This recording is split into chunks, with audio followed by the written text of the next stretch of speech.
Today I'm going to be reading the first couple pages of It by Stephen King. It is a really interesting book. It's about this ancient shape-shifting type monster called Pennywise, who usually takes place as a clown, who comes out every 27 years to cause pain and misery to the people of Derry, Maine. And in it's about these kids during the summer who have been getting terrorized by their own fears throughout. Chapter 1, After the Flood, 1957. The terror, which would not end for another 28 years, if it ever did end, began, so far as I know or can tell, with a boat made from a sheet of newspaper floating down a gutter swollen with rain. The boat bobbed, righted itself again, dived bravely through treacherous whirlpools, and continued on its way down Witcham Street toward the traffic light, which marked the intersection of Witcham and Jackson.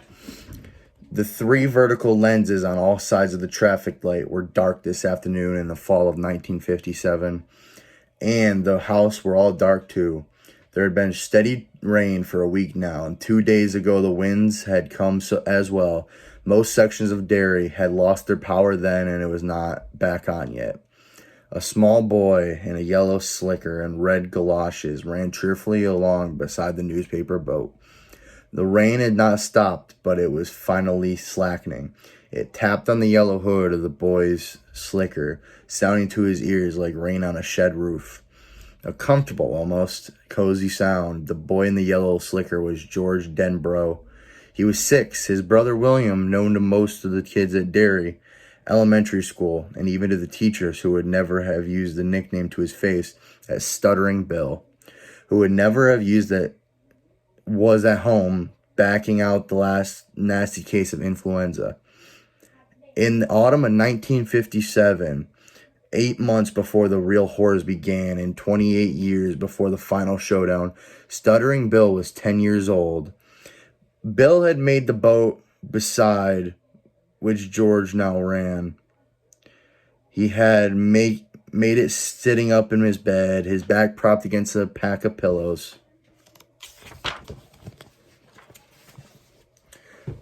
While their mother played Fleur Elise on the piano in the parlor, and rain swept restlessly against his bedroom window. About 3/4 of the way down the block as one headed toward the intersection in the dead traffic light. Witcham Street was blocked to motor traffic by smudge pots and 4 orange sawhorses.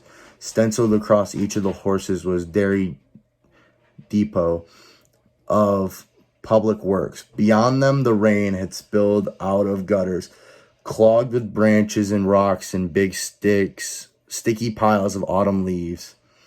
The water had first pried finger holes in the paving and then snatched whole greedy handfuls. All of this by the 3rd day of the rains.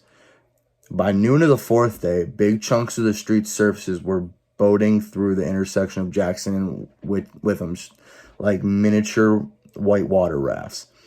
By that time, many people in Derry had begun to make nervous jokes about arcs.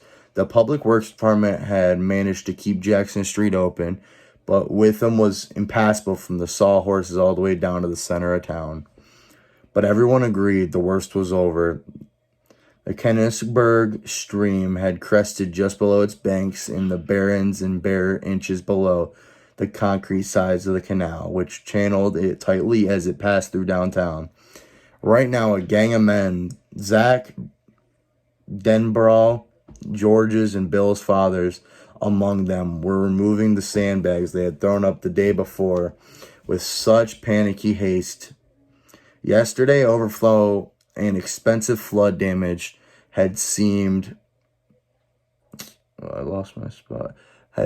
almost inevitable.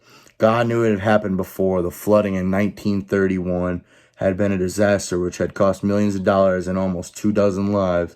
That was a long time ago, but there was still enough victims had been found 25 miles east in Bucksport. The fish had eaten the unfortunate gentleman's eyes, 3 of his fingers, his penis, and most of his left foot. Clutched in what remained in his hands had been a Ford steering wheel. Now, though, the river was receding, and when the new Bangor hydro dam went in upstream, the river would cease to be a threat, or so said Zach Denborough, who had worked for Bangor Hydroelectric. As for the rest, well, future floods would take care of themselves.